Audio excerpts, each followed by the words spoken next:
À Solesmes, la 3e édition du village du réemploi et de la récup. Question, tout peut-il se recycler? La récup peut-elle devenir un art de vivre? Car la crise est évidemment passée par là. Reportage Maëlys Chauvin avec Jean-Louis Manon. Il en faut peu pour être heureux. Des assiettes, une râpe, des tuyaux et le tour est joué. Ici, l'imagination est reine. On y répare des chaises avec des chambres à air.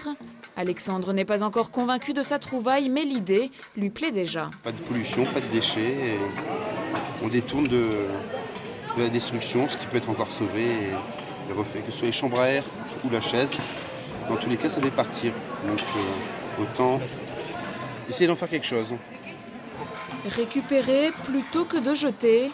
Un réflexe écologique devenu économique.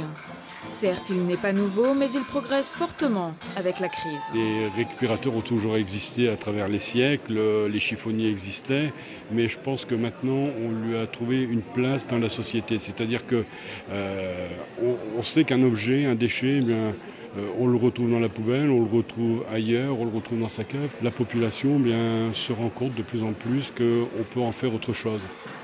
Evelyne a même trouvé là une réponse au chômage avec ses bijoux. Du vinyle, des fermetures éclairs, des graines de staphyllier. En créant avec peu et en dépensant moins au quotidien, elle a fait du recyclage un principe de vie. On est toujours obligé d'acheter un petit peu quand même, mais d'acheter le moins possible et de recycler parce que c'est quand même l'avenir, le recyclage. Pour moi, ça reste l'avenir.